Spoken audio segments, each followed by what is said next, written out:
Should Gauteng's most feared crime boss walk free before trial? That's what happened to Katiso Molefe. Police say they know who masterminded Babita Deokoran's assassination, and they're closing in on them. And Trump left peace prizeless as Maria Machado walks off with his dream trophy. Hello, I'm Jane Dutton. EWN, in touch, in tune, and independent. The Johannesburg High Court has granted alleged crime kingpin Katiso Molefe bail of 400,000 rand, overturning a decision by the Alexandra Magistrates Court. He'd previously been denied bail after failing to show, quote, exceptional circumstances. Molefe is accused of ordering the 2022 hit on music producer DJ Sambodi and linked to several other killings. The High Court found grounds to release him under strict conditions, sparking debate over whether a man accused of running one of Gauteng's most feared criminal networks should be free ahead of trial. We did not expect such a disappointing outcome. However, as the NPA, we are bound by court's decisions, and for us now going forward is for us to study the judgment. National Police Commissioner Fani Masimola has assured Parliament that the police are now dealing with the masterminds behind Babita Deokoran's murder. 6 men have already been sentenced for killing the Gauteng Health Department financial accountant. Deokoran was brutally murdered in 2021 after she exposed widespread corruption in connection with Tembisa Hospital procurement. Masimola told the Parliamentary Ad Hoc Committee investigating police corruption that the police have now set their crosshairs on those behind her assassination. Well, I now know who are the masters of that, and we are busy with them. You recall that the case of those that were convicted was investigated by the Hawks, and now we are investigating a case of the masterminds done by the GC Ops Gauteng. So we know them. We are dealing with that matter. Masimola believes he is, quote, beyond reproach in his role as the country's top cop. Anyone holding position of National Commissioner should be beyond reproach. Do you agree, sir? Are you beyond reproach? That's correct, Honourable Chair. The Madlanga Commission will resume on Monday following a week's break. Last week, crime intelligence boss Dumisani Khumalo testified for 3 days before falling ill. If the Commission grants the application, the hearings will then proceed in camera until further notice. We must clarify that Lieutenant General Dumisani Khumalo, the SAPS head of crime intelligence, will not testify during this period. The body of the late South African ambassador to France and Monaco, Nathi Mthethwa, has arrived in KwaZulu-Natal.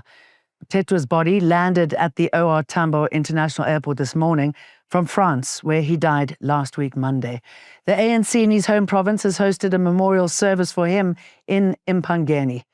Mthethwa will be laid to rest on Sunday in an official government send-off. Violent protests at the University of Fort Hare have left damages estimated at almost 500 million rand after several buildings were petrol-bombed. The unrest, triggered by demands for Vice-Chancellor Sakela Buhlungu's resignation, has forced the suspension of all classes. This is a coordinated effort of terrorism. We've seen that the properties were targeted very strategically, and these were properties that were and facilities that were just recently refurbished. So something has gone from an unrest to something that actually became an act of terrorism. A truce has come into force in Gaza, with Israeli forces shifting positions out of key areas, including Gaza City and Khan Yunis. Military officials say soldiers are being redeployed inside the territory, but will continue operations where there's a, quote, immediate threat. The ceasefire follows a deal between Israel and Hamas. Under the agreement, Israel will move to new defensive lines by Saturday, while Hamas has 3 days to return all captives, including those killed in the conflict. Japan's ruling coalition has collapsed. Komeito has quit its 25-year alliance with the LDP, derailing Sanae Takaichi's bid to become Japan's first female prime minister. The split follows tensions over a slush fund scandal and lack of reform. The yen slid and the Nikkei dropped 1% after the shock announcement.